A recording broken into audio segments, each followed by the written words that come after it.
Apa sih sabar? Sabar itu adalah habs. Sabar itu adalah pengendalian diri, pengendalian hati, pengendalian diri terhadap hal-hal yang tidak kita inginkan. Gitu ya. Itu namanya kesabaran. Sabar itu adalah pengendalian diri. Karenanya kita tahu mana yang sabar, mana yang nyerah. Gitu ya. Ya udah deh, habis nggak bisa ngapa-ngapain, udah sabar aja. Itu sabar apa nyerah? Gitu. Teman-teman sekalian, saya melihatkan sabar itu pengendalian diri di saat ada suatu hal yang kita inginkan, tapi kita tidak boleh melakukannya, atau tidak perlu melakukannya, atau tidak baik melakukannya. Gitu ya. Kita memiliki pengendalian terhadap hal tersebut. Itu namanya sabar. Pengendalian diri dari protesnya hati. Nah, kira kurang lebih seperti itu. Kalau saya bahasain dengan bahasa yang gampang, pengendalian diri terhadap protesnya hati. Teman-teman sekalian, bukan protesnya anggota tubuh, bukan, tapi protesnya hati. Aku udah anggota tubuhnya protes, nah itu berarti sudah pasti hatinya juga protes sebelumnya. Nah ini dari protesnya hati kita udah bisa mengendalikan diri. Itulah yang namanya kesabaran. Begitu ya. Saudara sekalian, saya muliakan, sabar nih dalam bahasa Arab dekat sama bahasa sibr. Sobrun, bahasa Arabnya sabar. Ya, fasobrun jamil.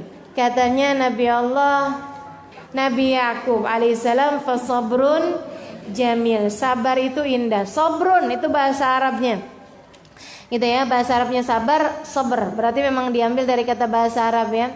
Teman-teman sekalian, dekat sama bahasa yang juga bahasa Arab, sibr. Apa itu sibr? Sibr itu artinya jadam. Tahu jadam? Enggak, tahu jadam ya. Pahit ya, warnanya hitam, rasanya pahitnya luar biasa, suka dipakai sama ibu-ibu buat nyapih anaknya. Itu sibr. Sibr bahasa Arabnya, bahasa Indonesianya biasa disebut jadam. Teman-teman sekalian, kok mirip ya bahasanya? Karena memang yang namanya sabar itu pahit, tapi buahnya manis. Kapan itu manisnya? Ya sabar aja. Sabar aja, tungguin. Tapi ntar kapan-kapan pasti buahnya manis. Nah itu bahasa sabar ya. Baik teman-teman sekalian, kapan kita perlu bersabar? Nah ini para ulama mengelompokkan 3 jenis kesabaran. Tempat yang kita perlu bersabar itu ada 3. Ada 3 tempat kesabaran, dan ini menentukan derajat-derajat kesabaran. Maksudnya ada sabar kelas, ada maksudnya tingkatan kesabaran. Kita harus punya semuanya dari ketiga tempat kesabaran tersebut. Emang semuanya nih harus kita sabarin gitu. Yang pertama, kita harus sabar ala fi'lit ta'at, untuk mengerjakan ketaatan. Teman-teman sekalian, ngerjain ketaatan perlu sabar. Puasa perlu sabar apa enggak? Perlu sabar. Kalau nggak sabar-sabar, buka sebelum waktunya, kan gitu ya. Wow, udah nih lemes banget, kedengeran azan, waduh langsung Allahu Akbar, Allahu Akbar, Bismillahirrahmanirrahim, buka gitu kan.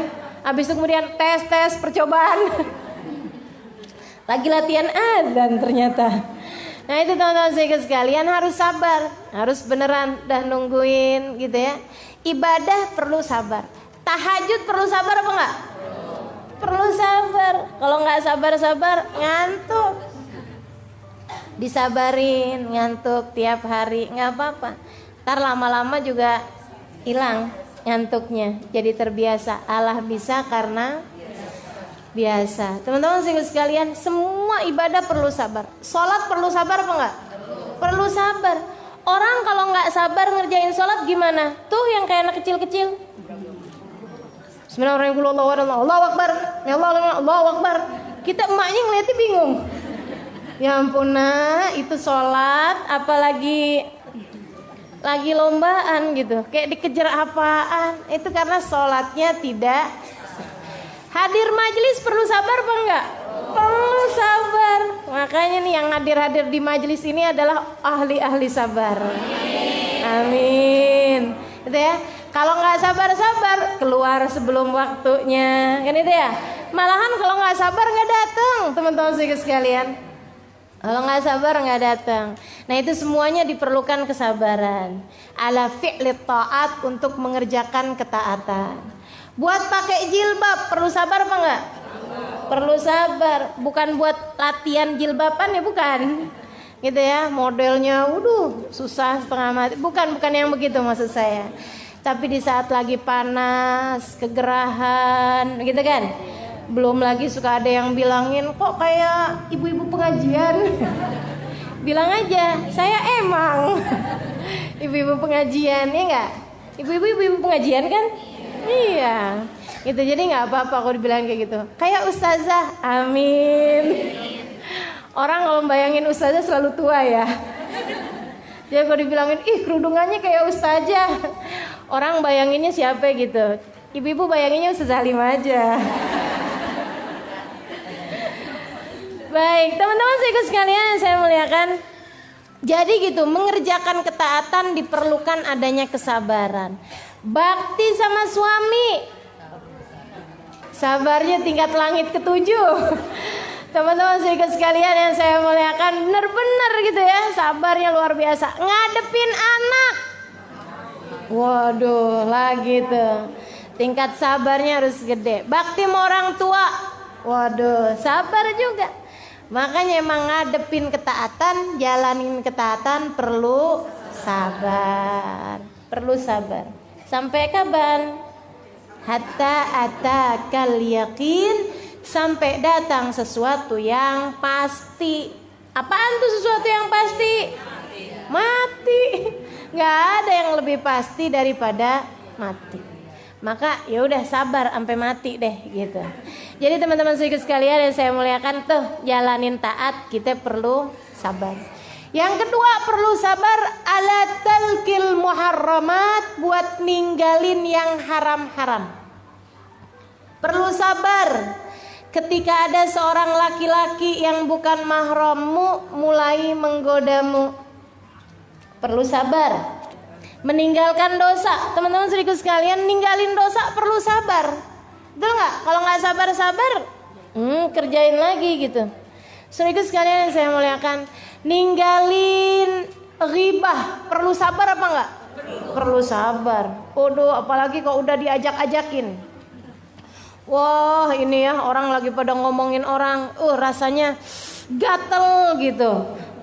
Mulut kita kepengen ikut nimpalin juga. Nah itu perlu kesabaran. Dah pergi kamar mandi dulu aja, gitu kan. Teman-teman sekalian, ninggalin bohong perlu sabar apa enggak? Perlu sabar. Kadang-kadang di saat suami lagi nyecer nanya, rasanya kepengen bohongin aja deh gitu ya. Nih kayaknya bohong cepet nih gitu. Ini yang ketawa antara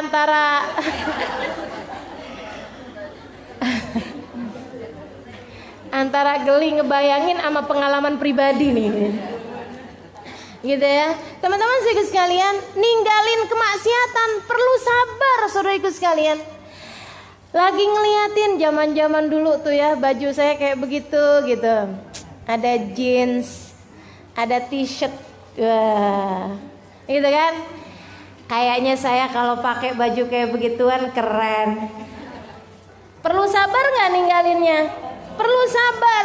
Saudariku sekalian yang saya muliakan, diperlukan kesabaran meninggalkan kemaksiatan. Dan ini, kesabaran yang ini tingkatannya kalau kita berhasil menghadapinya lebih tinggi daripada tingkatan kesabaran fi'li ta'at. Sebab namanya ngerjain ketaatan semua orang muslim bisa. Tapi ninggalin kemaksiatan, ninggalin perbuatan dosa, hanya pilihan-pilihan Allah yang dapat melakukannya. Hanya pilihan Allah yang dapat melakukannya. Lagi jalan, kelihatan ada yang lucu-lucu di depan. Cowok maksudnya. Ada cowok tuh, kayaknya bening. Istilahnya anak-anak muda zaman sekarang tuh, kalau ngelihat yang cakep-cakep bahasanya bening lah. lucu deh gitu katanya. Ya udah sih bilang ketawa deh kalau lucu. Ya Allah. Teman-teman saudaraku sekalian, nih ada yang lewat depan kita nih. Antara pengen lihat sayang rezeki nih. Mubazir katanya gitu. Kalau tinggalin mubazir. Ustazah mengagumi ciptaan Allah ustazah. Ada yang begitu juga ya Allah. Antara ghaddul basar yang diperintahkan oleh Allah Subhanahu wa taala. Teman-teman saudaraku sekalian, katanya Nabi Muhammad, "Innan nazar sahmun masmum min sihamil iblisil marjum." Sesungguhnya memandang nih saat kelihatan yang laki ngelihat yang cewek set gitu kan. Kelihatan nih. Apa tuh katanya? Berawal dari pandangan mata. Lalu turun ke hati. Mulailah debar-debar. Ya Allah. Ini buat siapa nih ustazah? Buat para jomblo ya? Enggak, buat semua orang. Emang ujiannya buat orang yang belum nikah aja? Yang udah nikah juga ya? Yang udah nikah juga. Cuma memang yang belum nikah lebih gede. Harus diakui itu. Teman-teman saudara sekalian, innan nazar sahmun masmum min sihamil iblisil marjum. Memandang nih dari pandangan pertama nih adalah anak panah beracun yang dikirimkan oleh iblis ke dalam hatimu. Tuh dia tuh panah-panah beracunnya.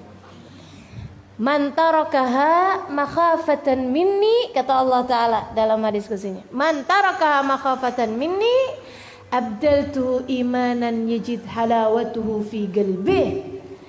Nah itu setiap kali anak panah beracun dikirimkan oleh iblis, Allah berfirman kepadamu pada saat tersebut, siapa yang meninggalkannya karena aku akan menggantikan untukmu keimanan yang kamu rasakan manisnya dalam hati. Masya Allah. Jadi begitu ngelihat set, cakep tuh set. Gitu, langsung kita tundukkan pandangannya. Matanya jangan lihat. Nah itu tuh butuh sabar. Gitu. Teman-teman saudara sekalian. Nah itu ketika kita sabar mengendalikan pandangan kita, Allah berjanji. Dan siapa yang lebih bagus janjinya daripada Allah? Siapa yang lebih bisa menunaikan janjinya daripada Allah? Wa man asdaqu minallahi qila. Siapa yang lebih benar daripada Allah Subhanahu wa taala janjinya? Innallaha la yukhliful mi'ad. Allah tidak akan pernah melanggar janjinya, kata Allah Subhanahu wa taala dalam Al-Qur'an. Teman-teman saudaraku sekalian yang saya muliakan, maka bersiap-siaplah untuk janji Allah. Jadi begitu ngelihat yang lucu-lucu, alhamdulillah. Cara saya buat menundukkan pandangan sehingga Allah akan gantikan untuk saya manisnya iman yang saya rasakan dalam hati. Gitu. Setiap kali ngelihat yang cakep, astagfirullah. Gitu kan, nundukin mata, siap-siap nih sama manisnya iman. Gitu. Manisnya iman gimana sih? Teman-teman saudaraku sekalian, kau sudah merasakannya. Manisnya iman. Saat-saat munajatmu dengan Allah jadi terasa nikmat, manisnya iman. Gitu ya. Saat-saat hadir di majelis berasa enak. Apaan tuh namanya kalau bukan manisnya iman? Kalau orang gak ngerti manisnya iman, ngelihat ibu-ibu duduk di pengajian dari jam 8 pagi sampai jam 11. Ya ampun, kurang kerjaan. Gitu katanya orang yang gak ngerti manisnya iman. Tapi buat kita yang ngerasain manisnya iman, ditunggu-tungguin kapan sih minggu terakhir, lama bener. Gitu teman-teman saudaraku sekalian yang saya muliakan. Itu dia masalahnya. Ada pada manisnya iman. Dan manisnya iman ini kemanisan yang akan membawa kemanisan, yang akan membawa kemanisan, gak bawa diabetes. Ya. Gak bawa gula darah nih manis yang ini nih. Manis yang semakin manis, makin manis hingga berujung dengan surganya Allah. Alhamdulillah. lillah. Saudaraku sekalian yang saya muliakan, jadi fi'lut ta'at, mengerjakan ketaatan perlu sabar, meninggalkan dosa perlu sabar, semuanya tuh. Katanya para ulama, buat ngerjain taat Allah kasih 300 derajat pahala dari kesabaran tersebut. Buat ninggalin dosa Allah kasih 600 derajat dari kesabaran tersebut. Gitu ya. Kemudian yang terakhir, kita perlu nih buat merasakan buat sabar. Sabar itu diperlukan inda wuqu'il makarih, ketika terjadi hal-hal yang tidak menyenangkan. Di saat kita diuji, di saat sesuatu terjadi di luar kendali, di saat sesuatu terjadi tidak seperti yang kita harapkan. Saudaraku sekalian, dan memang nggak akan ada ceritanya orang hidup di atas muka bumi ini nggak diuji. Mau yang kaya, mau yang miskin, mau yang laki, mau yang perempuan, ujiannya sama-sama gedenya. Teman-teman saudaraku sekalian, ujiannya sama-sama gedenya. Begitu kan ya? Ujiannya sama-sama besarnya. Nggak berarti kemudian yang laki-laki diuji lebih besar daripada yang perempuan, enggak juga. Tapi bahwa ujian yang paling besar datang kepada para nabi, kemudian para wali, kemudian para orang soleh, terus ke bawah, itu iya. Katanya Nabi Muhammad alaihissalam, al-bala muwakkalun bil anbiya, thummal awliya, thummal adna fal adna. Musibah, ujian itu paling gede datangnya kepada para nabi. Nah, emang mereka kelasnya paling tinggi, kan ujiannya juga paling susah, kan gitu ya. Anak TK nggak bakalan diuji dengan ujiannya kelas SMA. Nah, itu Allah Subhanahu Wa Taala punya kehendak. Maka kalau semakin tinggi pohonnya, pasti akan semakin kencang anginnya. Kalau nggak mau kena angin yang kencang, ya udah nggak apa-apa, nggak usah jadi pohon, ya rumput aja. Jadi rumput tuh nggak terlalu kena goyangan, gitu ya. Tapi diinjak-injak orang, udah nggak apa-apa, sekalian jadi pohon aja, teman-teman sekalian. Anginnya juga pasti kenanya, dan alhamdulillah, gitu ya. Antara pohon, antara rumput dicerabut, kemudian dibuat makanannya kerbau, ama pohon yang kemudian tumbang, banyakan mana? Banyakan rumput dicerabut daripada pohon tumbang, bukan? Maka udah mendingan kita jadi pohon aja, sekalian yang tinggi. Toh juga insya Allah semakin tinggi pohonnya, semakin kuat akarnya, sehingga ia tidak mudah untuk tergoyahkan. Akarnya apaan? Sabar. Gitu, tuh akarnya tuh. Bikin kekuatan, pondasi yang sangat kuat, sehingga kita tidak mudah dirobohkan. Saudariku sekalian yang saya muliakan, para nabi-nabi dapat ujiannya paling gede-gede. Di antara nabi-nabi ini ada para rasul-rasul, diuji sama Allah lebih gede lagi, ngadepin umat yang gak beriman. Nabi Nuh dakwah 950 tahun. Ya Allah, 50 orang aja gak nyampe yang ikutan kepada agamanya. 950 tahun. Teman-teman saudaraku sekalian, artinya dalam masa 10 tahun belum tentu ada satu yang ikut. Kayak apaan tuh rasanya? Dalam sekitar 50 tahun baru ada satu gitu yang ikut. Innalillahi wa inna ilaihi rajiun. Luar biasa benar ya. Makanya kalau ditanya siapa orang-orang yang paling sabar, para nabi-nabinya Allah. Nah, itu diantara para rasul tuh ada lagi pilihan-pilihan, sekitar 25 orang, bukan sekitar, jumlah mereka ada 25 orang yang merupakan nabi-nabi yang kita wajib mengetahui nama-namanya. Tingkat kesabarannya yang paling ekstra. Nah, di antara nabi-nabi 25 tersebut ada 5 nabi yang kesabarannya paling ekstra, diujinya paling gede, dan sabar mereka luar biasa. Hum ulul azmi, mereka adalah para ulul azmi. Gitu. Nabi Nuh, Nabi Ibrahim, Nabi Musa, Nabi Isa, Nabi besar Muhammad sallallahu alaihi wasallam secara urutan tahun kenabian. Atau Nabi Muhammad, Nabi Ibrahim, Nabi Musa, Nabi Isa, Nabi Nuh alaihi salam secara urutan derajat kesabaran, secara urutan derajat yang paling mulianya di sisi Allah Subhanahu wa taala.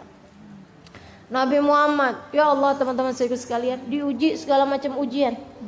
Ya kan? Dari ditinggal oleh orang yang dia cinta, dari dicaci maki orang, dari diberi kemiskinan, dari diberi kelaparan, dari ya Allah, apaan aja udah pernah. Dilempari orang pakai batu pernah, diusir orang pernah, lagi sujud diinjak palanya pernah. Ya Allah, ya Allah. Yang dari Allahnya langsung dikasih sakit pernah, dikasih miskin pernah. Gitu kan? Kuat bener tuh baginda kita alaihi salatu wassalam. Difitnah pernah, dikata-katain kenyang. Ya, udah segala macam ujian dirasakan Nabi Muhammad SAW. Ditinggal wafat oleh orang-orang yang dicinta. Duh, Nabi tuh meninggal dunia di usia 63 tahun. Semua anaknya udah kagak ada kecuali Sayyidah Fatimah. Padahal umur 63 tahun kan gak tua-tua amat juga. 63 tahun teman-teman saudaraku sekalian. Anak semua meninggal. Istri ditinggal istri udah pernah. Gitu kan? Ya Allah, ya Allah, alaihi salatu wassalam. Semua jenis ujian pernah dirasakan. Kenapa? Karena memang saudariku sekalian, Allah Subhanahu wa taala menjadikan Nabi Muhammad sebagai uswatun hasanah. Bagaimana mungkin dia menjadi suri tauladan bagi umatnya yang sampai di akhir zaman jika beliau tidak pernah merasakan kepedihan yang sama dengan yang dirasakan oleh umatnya. Jadi umatnya ini dapat ujian apapun aja bisa lihat Nabi Muhammad alaihi wasallam. Gitu kan. Sabar beliau ketika diuji. Duh, sabarnya Nabi itu teman-teman saudaraku sekalian. Subhanallah, subhanallah. Keajaiban hati dimiliki sama Nabi Muhammad. Dilemparin anak-anak kecil, dilemparin orang-orang gila. Orang gila ngelemparin dia, coba kayak gimana rasanya? Waktu hijrah ke Taif, dilemparin kalangan budak-budak. Panggilin tuh sama pemukanya Quraisy tuh lemparin Muhammad. Wah, orang-orang kemudian habis dibagiin uang, bagiin uang receh, anak kecil-kecil, orang-orang gila, kemudian lagi budak-budak pada ngambilin inian, ngambilin batu, ngelemparin Nabi Muhammad alaihi wasallam. Ya Allah, ini Nabi loh ini. Ini Nabi teman-teman saudara sekalian. Diutus Allah Subhanahu wa taala, dilemparin bukan sama pemuka Quraisy, dilemparin sama budak. Dilemparin orang gila. Ya Allah, kayak apa rasanya? Kayak apa rasanya? Teman-teman saudara sekalian, jika engkau berada dalam posisinya kayak gimana coba kira-kira? Ya Allah, di mana engkau ya Allah? Bukankah aku hijrah juga bukan mau-mauku sendiri? Engkau yang merintahkan aku buat hijrah. Kenapa hijrah saya diginiin ya Allah? Kan begitu tuh. Saudaraku sekalian yang saya muliakan, kita aja kalau nikah dengan diperintah sama orang tua kita misalnya, karena mereka mau, kita akhirnya nikah juga. Kalau laki-laki itu kemudian jadi laki-laki yang nggak benar, kita ngadu sama siapa? Sama orang tua. Mama gimana sih mah, kok ngawinin saya mah kayak beginian mah, laki-laki modelnya kayak begini, kan gitu ya? Ayah, kok ayah ngawinin saya mah laki-laki model kayak begini sih ya, gitu. Teman-teman sekalian, ini Nabi Muhammad hijrah diperintahin sama Allah. Begitu hijrah malah dilemparin. Pantes-pantesnya kan Nabi nanya, ya Allah di mana engkau ya Allah di saat mereka melempari aku? Ini salah skenario apa gimana nih ya Allah? Ini salah alamat hijrah apa gimana nih saya nih? Kenapa kok jadinya kayak begini? Saudaraku sekalian yang saya muliakan, Nabi ketika lari tunggang langgang kayak begitu, ketika dilemparin apa yang dilakukan? Lari Nabinya. Ketika udah dapat tempat yang aman, beliau kemudian duduk dengan memandangi kulit kakinya, memandangi betis kakinya yang udah gak rupa-rupa betis. Karena anak-anak kecil tersebut melempari beliau dengan batu-batuan kerikil. Ama Nabi diusapin darah-darah yang keluar dari betis beliau alaihi salatu wassalam. Betis paling mulia yang ada di atas muka bumi ini. Nabi angkat tangan. Katanya Zaid bin Harithah, saya ngabur aja deh, saya jauh aja deh. Saya takut nih Nabi kalau doain orang Taif nih biar diturunin azab. Saya takut saya kena juga karena saya nggak cukup ngejagain Nabi Muhammad. Saya ngerasa saya sembrono jagain Nabi sampai bisa Nabinya luka-luka kayak begitu. Ya Allah, nih kalau Allah turunin adab nih kayaknya saya kena juga nih, merinding. Zaid bin Harithah menjauh dari Nabi Muhammad alaihi wasallam. Takut nih Nabi doa kayak gimana nih nanti bakalannya diijabah sama Allah. Doanya orang ditolimin kan diijabah sama Allah. Jadi buat yang sedang merasa terdolimi, doalah yang enak-enak. Doa yang enak-enak ya. Jangan kemudian ya Allah balas dia. Tuh gak enak teman-teman saudaraku sekalian. Doa yang enak-enak. Ya Allah kasih saya rumah yang gede. Kan enak ya.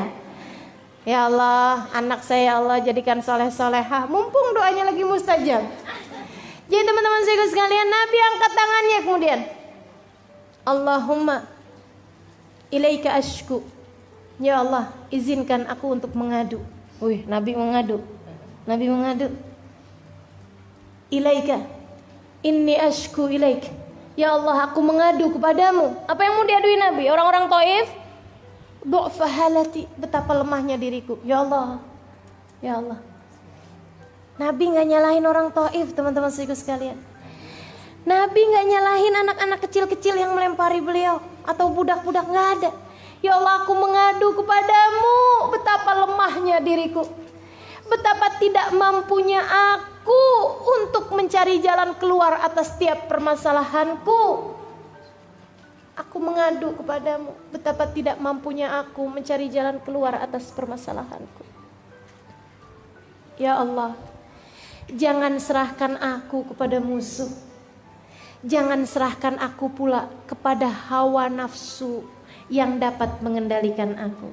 Jangan ya Allah, jangan biarkan aku dikuasai hawa nafsu sehingga aku mendoakan buruk buat orang lain. Jangan biarkan aku dikendalikan hawa nafsu. Allahumma illam yakun alayya bika ghadabun fala ubali.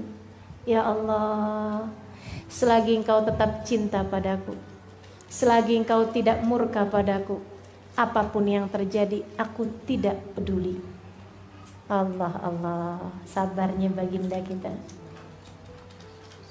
Selagi apapun terjadi, selagi engkau tetap cinta padaku, tidak marah padaku, aku tidak peduli.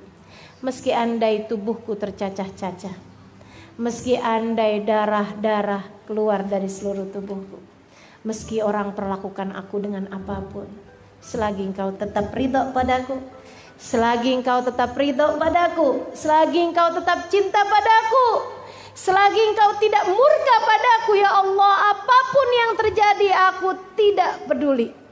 Pengendalian hati macam apa yang dimiliki Nabi Muhammad? Kesabaran tingkat apa ini yang dimiliki Nabi Muhammad? Nggak lama kemudian datang dua malaikat. Wahai Rasul, kami penjaga dua gunung, sudah izin kepada Allah untuk datang padamu. Kami menawarkan padamu untuk dihancurkannya Taif, dihimpit orang-orang yang tadi menyakitimu itu, wahai Rasul. Izin. Apa yang katanya Nabi Muhammad alaihissalam? Dijawab oleh Nabi Muhammad. Nabi Muhammad bilang, la taf'alu, jangan deh, jangan. Udah, kembalilah kalian kepada dia yang telah mengutus kalian. Saya nggak minta itu. Terus yang menyakiti engkau, wahai Rasul, inilah arjuan yakhruja min aslabihim dzurriyyatan ya'budunallah. Kalaupun mereka nggak beriman, saya masih berharap, saya masih mendoakan, semoga dari rahim mereka, dari sulbi mereka yang laki-laki, dari rahim mereka yang perempuan, yang udah nyakitin Nabi, yang udah ngelemparin Nabi pakai batu. Ini doanya Nabi apaan nih? Nggak di dunia biar di akhirat gitu mereka disiksa? Enggak teman-teman sekalian, aku berharap kalaupun mereka nggak beriman dan nggak ada harapan buat beriman, saya tetap berharap anak mereka nanti yang akan beriman. Didoain dapat keturunan soleh teman-teman saudaraku sekalian. Didoain dapat keturunan solehah teman-teman saudaraku sekalian, yang udah melempari beliau dengan batu. Pengendalian hati macam apa yang sudah dimiliki baginda kita Rasulullah Sallallahu Alaihi Wasallam. Untuk kemudian kita kembali kepada diri kita. Kesabaran tingkat apa yang sudah engkau miliki? Ketika ada seseorang baru kita senyum, dia nggak senyum doang, sakit hatinya sampai sebegitu. Ya Allah, gimana nih? Yuk belajar buat sabar. Insya Allah. 3 derajat kesabaran ini ya. Yang pertama inda fi'li ta'at, butuh sabar 300 derajat. Yang kedua ninggalin dosa, perlu sabar 600 derajat.